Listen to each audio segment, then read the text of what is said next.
Mark can draw on more than 25 years of experience in project and programme management across both the public and private sectors. And he's worked on some of the UK's largest infrastructure projects, including Crossrail and the London 2012 Olympic Games. He'll be taking questions later in this session, so do make use of the question tab in the chat box if you've got something that you'd like to put to him. Well, thanks very much for joining us, Mark. It's great to have you with us. You're welcome. Thanks for having me. I'd like to start with a question. One of the topics that we've heard a lot about today, and indeed yesterday in the summit, is about how the pandemic and all the challenges that we faced in 2020 have affected progress across all sorts of projects. How has it affected HS2, and how is the construction programme going so far? Yeah, good question to start with then. Thanks. And yeah, as I said, thanks for having me. Yeah, like the sector, we've had an interesting year. If you think about 12 months ago, we were moving towards a general election, and frankly, we weren't quite sure where HS2 was going to play sort of into and out the other side of that process. But delighted, of course, in February, where the Prime Minister gave this project the green light. And we'd been building up enabling works up to that point. Had been working with our main civils contractors to move to the next stage into sort of main construction. And then, of course, we got hit by COVID-19. Now, credit to the government, around about Easter time, we got what was called notice to proceed. And that was a big decision for us. And that was really the point of no return on phase one. We agreed the budget with government. We agreed the schedule. And what we've been doing over the last 7 or 8 months is sort of mobilising, moving into more detailed design, mobilising the sort of various tiers of the supply chain under our 4 main civils joint ventures. And I think what you'll see as we go into the new year is sort of big civil engineering start, tunnelling machines, amongst other things, sort of starting to become very visible for us. So, it's been a challenging 8 months. Credit to the supply chain, and I suspect some of those are represented on this session, and working with the construction industry more broadly, done a really excellent job in sort of working with the new operating procedures, working with HSE, keeping the operatives safe, keeping their sites safe. And of course, for us, on parts of the route, we're in a mix of urban and rural environments. So the challenges are different along the line of route. And of course, it's very important for us that we retain the sort of safety and there's a sort of care around our work adjacent to the local communities, of course, who have not chosen to be on the line of route for HS2. So inevitably, we've dealt with a number of issues like the rest of the sector has. But as we sort of think about breaking for Christmas and coming up the blocks in the new year, hopefully with a vaccine as well, then we've got another big 12 months in front of us in 2021. Yes, well, we're all hoping those vaccines will come through and give us some semblance of normal. One of the things I'm interested in, HS2, as I said in the introduction, it's a mega project. It's huge and it's complex, and I'm interested in how you, as a chief executive, keep an eye on the project progress. What sort of dashboard do you have? How do you keep track of what's going on? Yeah. Well, I'm not sure what version of the dashboard I'm on in my nearly 4 years, Ellen, but it's certainly moved over time. And with those of people on this listening to this will know, these sorts of things change over time as projects change. I think the line of sight of management information from the supply chain is a sort of crucial part of keeping a project like this on tab, keeping it on budget, keeping it on schedule.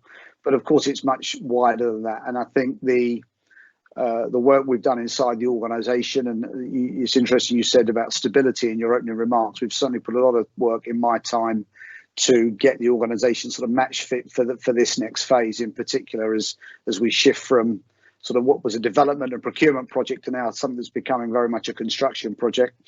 We've done a lot of work in our relationship with the department and government more broadly, and that's also really important for a project that's got the scale and ambition we've got, but also the sort of political implications of something as big as HS2. The board have been great. I think the board's as effective now than it's ever been in my time. I'm on my 3rd chairman. Alan Crook's been a great addition as a chair, and I was blessed to work in my first 18 months in this job with David Higgins as the chair, and Alan's very much taken the board on.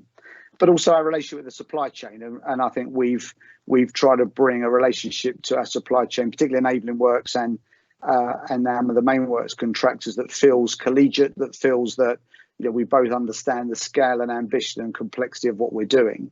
But that's going to be, you're working together is going to be crucial in managing the risks, working the opportunities. So all these things are all in play. And of course, as the job changes through phases, you need to continue to refresh your management effort in working these issues. So it's a constant challenge for us, but that's part of the fun of the job, really, and the privilege of the role is to continue to look at those interfaces, look at those relationships, and make sure that they're in balance in equal measure at any given time, because the whole thing needs to hang together for it to be successful, of course. Yeah. This question you've touched on slightly in what you said already, but as I said in the introduction, you arrived after a period of perhaps instability for the project. What was your priority? What was the most important thing to change to set the project onto a firm course when you arrived? If you can cast your mind back that far. Yeah, no, I can.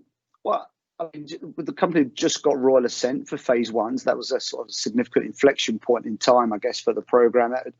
HS2 had been around for about 7 years by then. So David Higgins' clear brief to me at the time was, Mark, the organisation needs to set itself up now, having come off the back of, as you said, a bit of a difficult period for a range of reasons, get itself match fit for the next phase, where we were very much moving into construction for phase one. And that's where we've put a lot of effort, and we've done a lot of work on capability. We've done a lot of work on organisational maturity.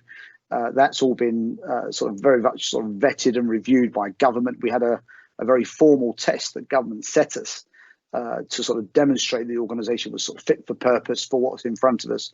And that was certainly the lion's share of where I put my time in the first 18 months in this job. Indeed. I mean, it's been, as we said, this year has been such a difficult time.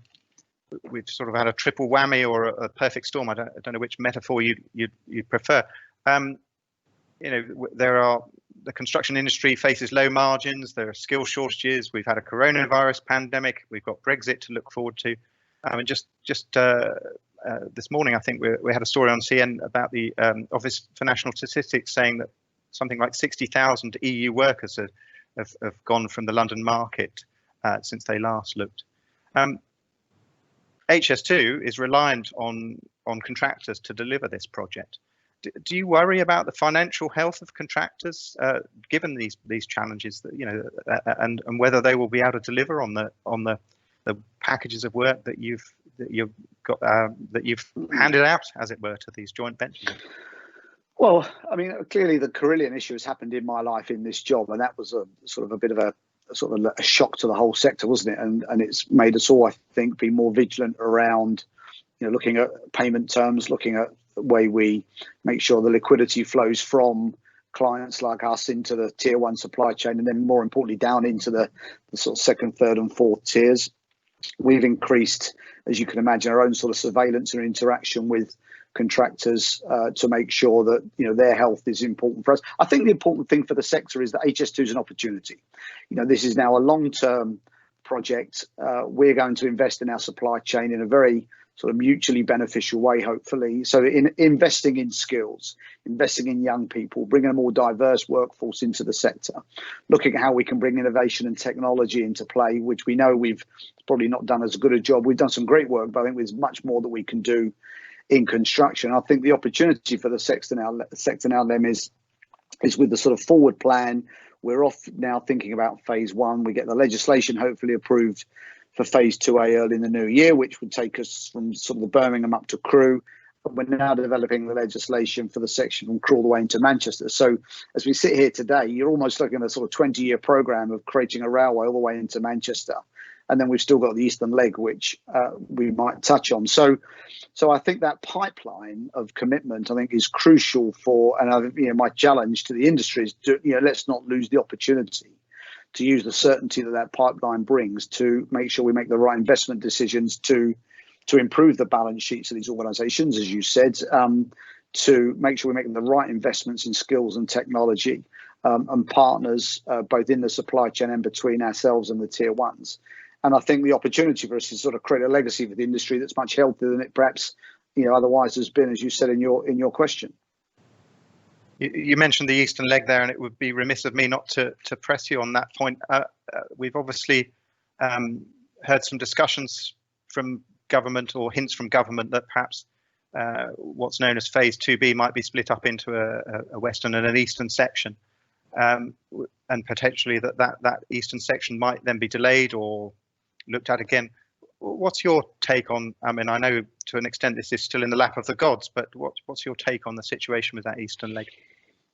Yeah, so we've been supporting, so to one point, so the east and west legs sort of we have split. So we're now developing the legislation for the western leg into Manchester, and that's a complex piece of infrastructure in its own right.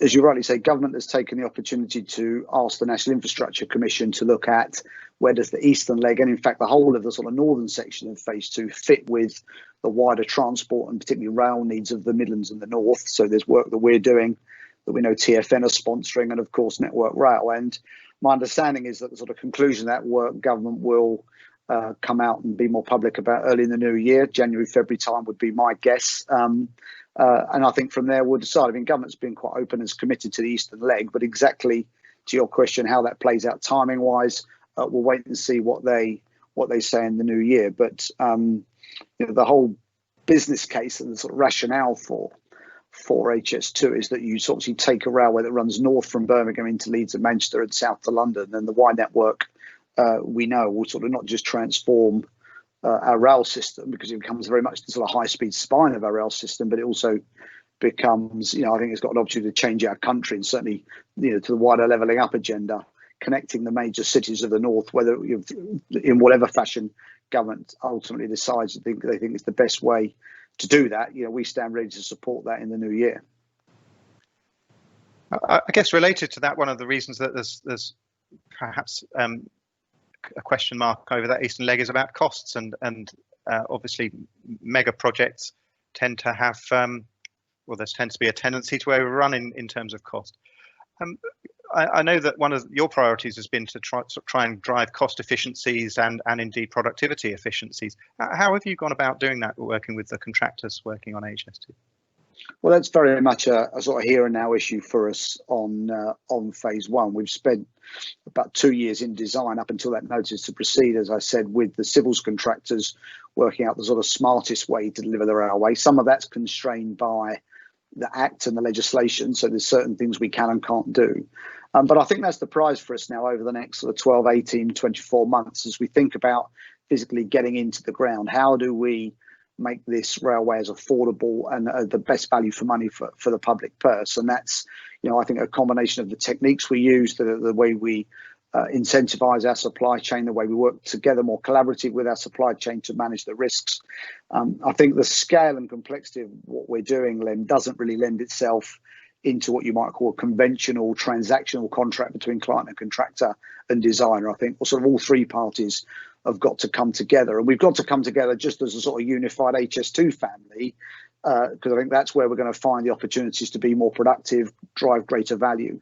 But also I think we've got to come together because our paymasters in government rightly expect us to, but also to the point of one of the points I've already raised, there are a lot of people impacted by our work over the next 5-10 years, and it's very important we work together to minimise that impact as well. And I think that's going to be the other sort of factor. The sort of license to operate for us isn't just because we've got a government decision, but we've got to respect those communities along the route. And I think therein lies, both the opportunity and the challenge to be creative, to be curious in the way in which we can find new and smarter ways of doing things. And certainly when we went to bid on the civils, and if you look at the makeup of the civils contractors, we've got a mix of sort of continental European and British contractors. And of course, we've not built a high-speed railway north of London. We've not built a railway north of London since Victoria times. We've only really built high-speed 1 into Kent.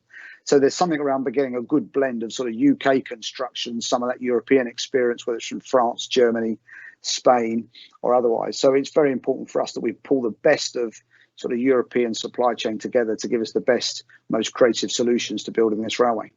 Yes, yeah, no, I take your point. When people say we don't need HS2, I'm always struck, well, they're building a high-speed rail in Morocco. If they can have it there, why on earth can't we have it in the UK?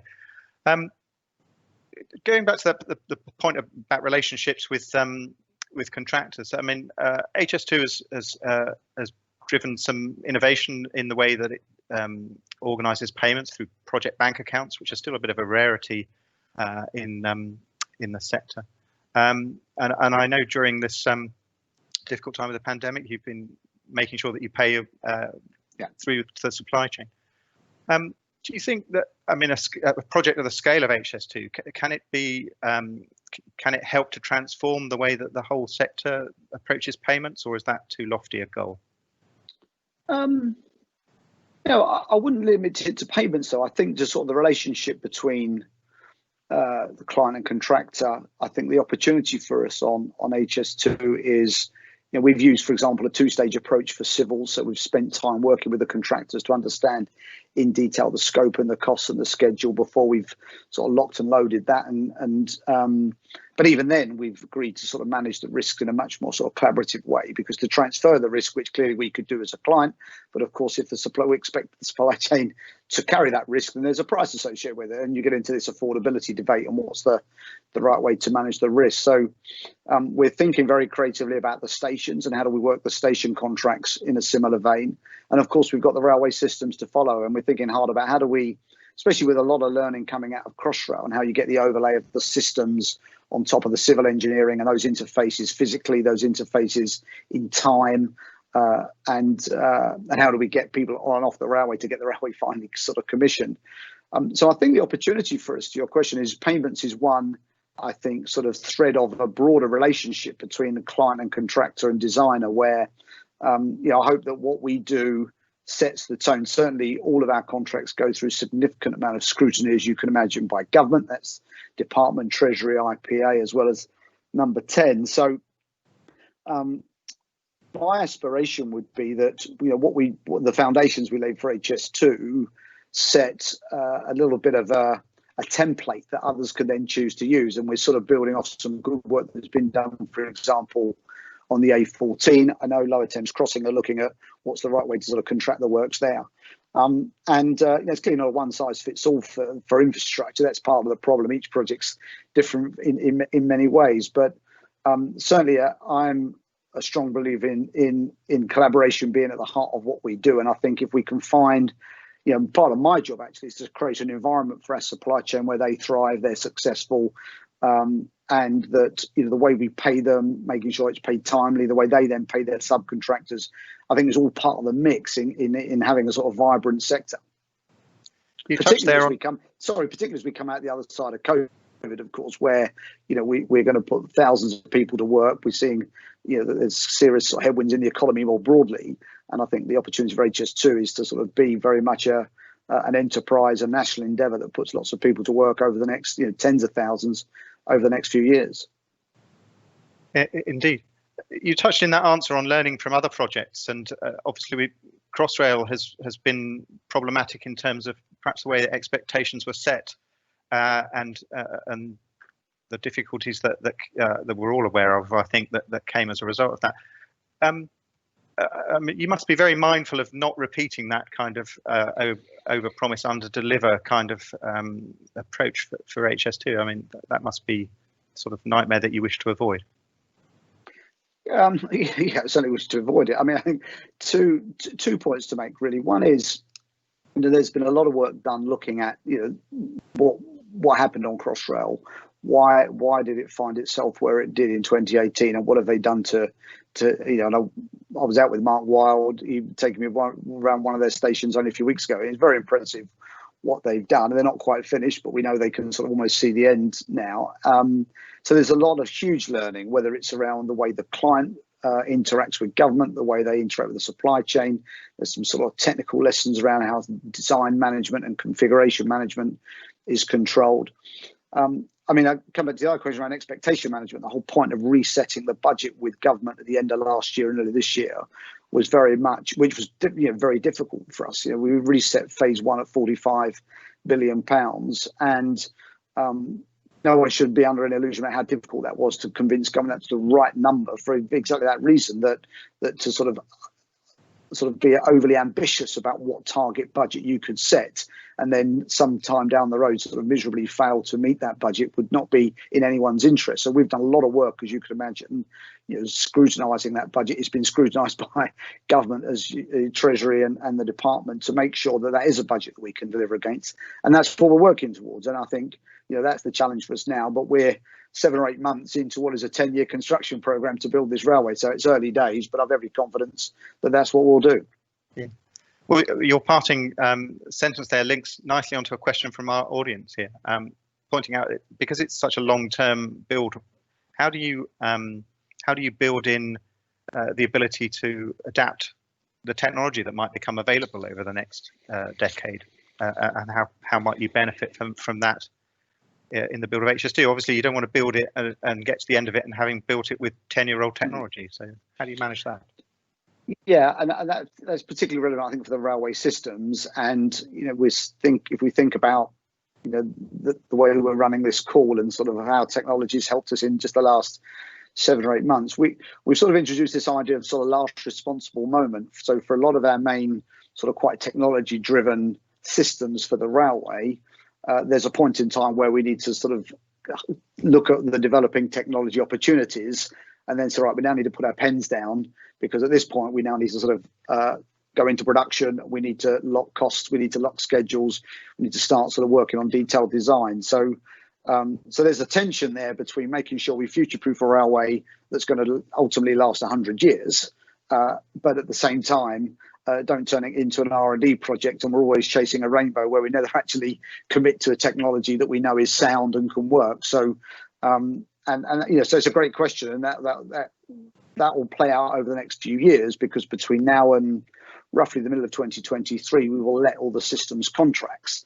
But in those systems contracts, we've got clearly a development stage, and then even that development stage comes to a point where we say, right, now we know exactly what we're doing. And of course, you've got to do that in tandem across multiple systems, because they've all got to come together to form the railway. And certainly things like sort of customer expectations, how people buy their tickets, what their expectation is for being able to sort of choice of seats, moving to a much more sort of personalised approach as a traveller. We're sort of working back from that, and therein lies some of the decisions we're going to need to make in the next few years.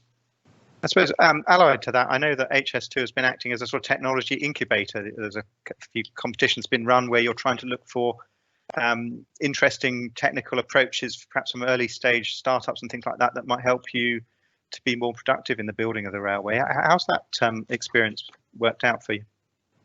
Yeah, well, it's in its infancy. We launched our first innovation accelerator only a few weeks ago. We picked the first 5 companies that are going to be working with us. They've been through like a selection process, and I think that would be a great question to ask me in a year's time, because I think then we'll start to see the benefit. I think the sort of important thing is we're creating opportunities for startups and tech companies and perhaps organisations that wouldn't normally get a chance to work on a big civil engineering construction project, certainly at this stage, to get involved and help shape some of our thinking, and whether that's around sort of the safety of the work or the workforce, whether it's around how we sort of reduce carbon, clearly using sort of more digital techniques in design and construction.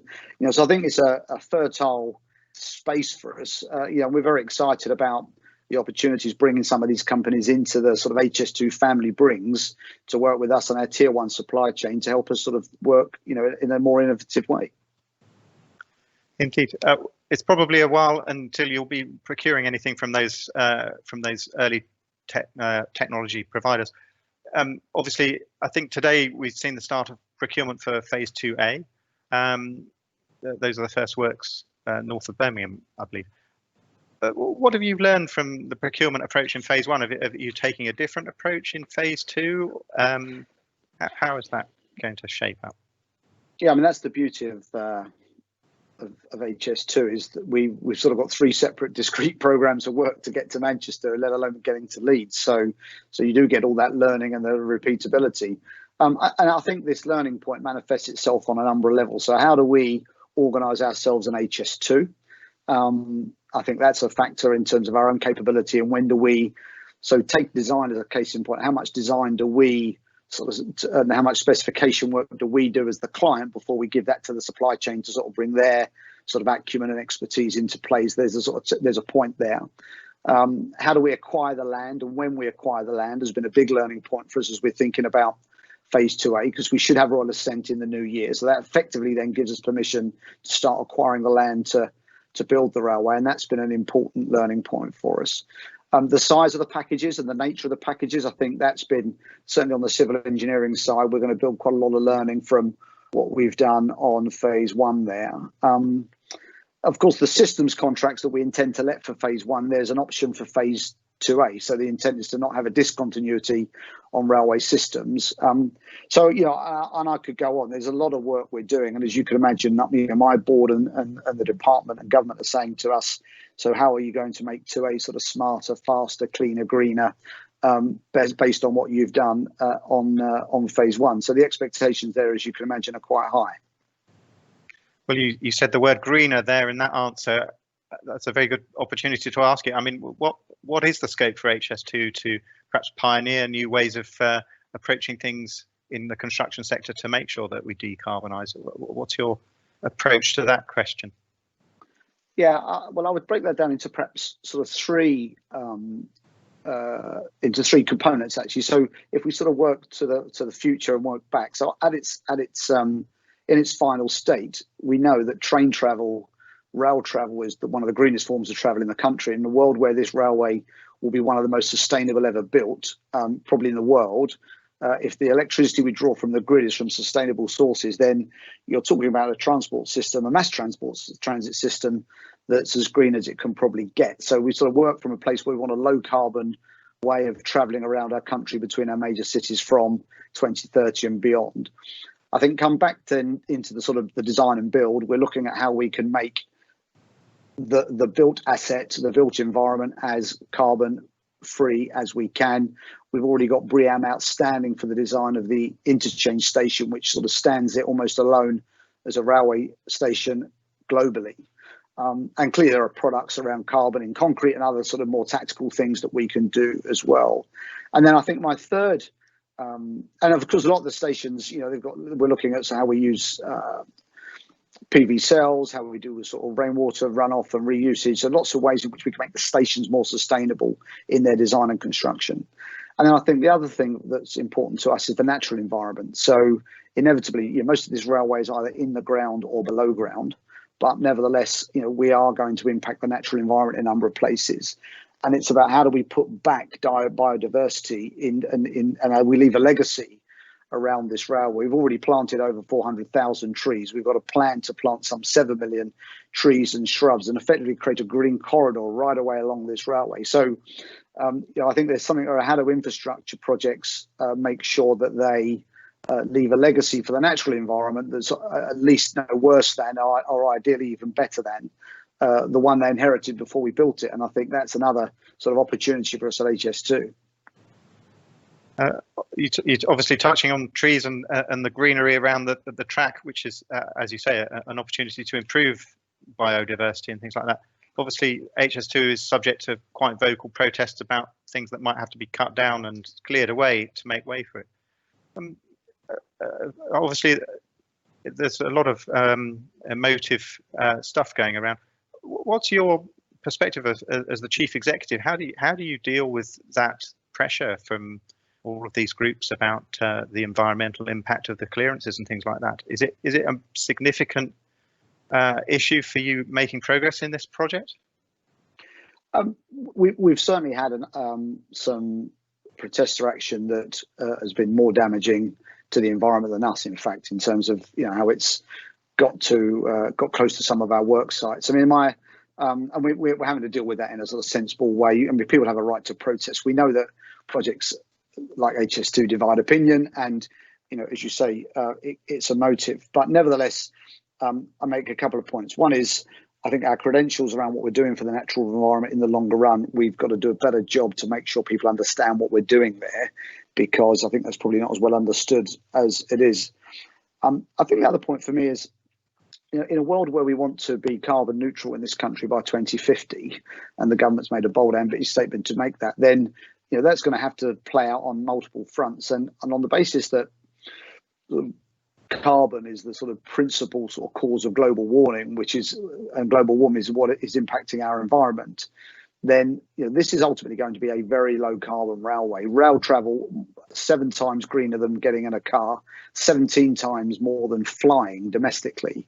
And those countries like Spain and Germany and Italy, who have invested in high-speed rail as a mass transit system to get people between their major cities around the country, have significantly seen a modal shift away from domestic air onto trains. So my sort of ask of the environmental groups is to sort of stick with us and see the longer term play, because I think the opportunity for the country is significant in that regard. Indeed. I had a question put to you here. It's asking when will the responsibility for the Euston station move from HS2 to supervision by the Euston Partnership Board? Is that something that you're able to address? So we've stood up the Euston Partnership with the department and Network Rail and Camden, just to bring the key stakeholders together, as well as TfL and of course Lend-Lease, who are the development partner that the government have appointed to sort of maximise the oversight of that the whole campus there. I think what you'll see over the next year is sort of more development in that area. It's probably too early for me to say when that will happen. My expectation is we will need to, at some point over the course of 2021, sort of make Euston sort of almost stand on its own 2 feet. This is a sort of mega project in its own right. And the government statement earlier this year made the point that Euston needs to be a standalone project. And we totally subscribe to that for all sorts of reasons: the interface with Network Rail, the interface to Camden and the local environment, the opportunity for the wider oversight development of the site. And bringing all that together is going to be quite complex. There's work going on under the partnership, which is, I guess, behind the question. And my expectation is that probably sometime in the second half of this year, that will become a bit more formal and a bit more established. But it's early days. But all the signs are that it's going in the right direction. Well, that's good to hear. One final question for you, Mark. Obviously, lots of people have different opinions about HS2. We have an audience mainly of people who are behind the project in the construction sector, or perhaps seeing it as a source of future work. What do you think is the biggest misunderstanding about the project? And you've got an opportunity to clear it up. What would you think people might not understand about the things that you're trying to achieve? Oh, good heavens! Where do you start with that one? Yes. Good question to finish then. Thank you for that. Yeah, we've got about another half hour. Exactly. Yeah. There's been sort of various things about the speed and the cost, and is it the speed important, and is it affordable, and various commentators in my time of the environment issue you touched on. I think for this audience, I would make sort of 2 comments. There's a sort of macro picture, which is those countries who have invested in high-speed railways to join up their major city centres have not regretted it. And this is a big investment by the government. This is something that's been around now for 10 years, but we're building a railway for future generations that's going to last over 100 years. So there is a sort of, for me, a much broader, more economic sort of proposition around this railway. I think could frankly change our country, and certainly I think in terms of the levelling up of the middle of the country economically and driving prosperity and investment into the Midlands and the North. Only I think HS2 is likely to do that in our lifetime, and I firmly believe that, having sort of been in this job now, as I say, for nearly 4 years. I think the second point to this audience in particular, saying it's mostly from people from the sector, the construction sector, is and my ask is, let us, and it isn't us, it's not you, it's us, let us not lose the opportunity that HS2 presents us to do some really cool things. We have a fantastic sector here, and I think the investment in HS2, whether it's in skills, in innovation, in technology, in carbon, in digitalisation of construction, I think is profound for us, and let's not lose that opportunity, because I think that for us is profound. Well, I think that's an excellent note to end on, Mark. There's a very optimistic note there. And as you say, I'm sure it can be transformational for this industry, a project of this scope. Thank you very much for sparing the time to talk to us this afternoon, Mark. Much appreciated. You're welcome. Thank you. Well, that's pretty much it from another CN Summit. Thanks very much to all of our contributors across the 2 days of the summit. Thanks very much to our sponsors, Oracle Construction and Engineering, Invest Northern Ireland and IFS. And thanks, of course, to you for watching and participating. I hope you found the conference useful and informative. And as I mentioned earlier, if you were tuning in then, it would be great to see you again tomorrow at the CN Awards, which kick off at 3 p.m. It's not too late to register, although the deadline is closing in. From everyone here at CN, we wish you all the best. Good health for you and yours this December and in the new year. Thank you very much and goodbye.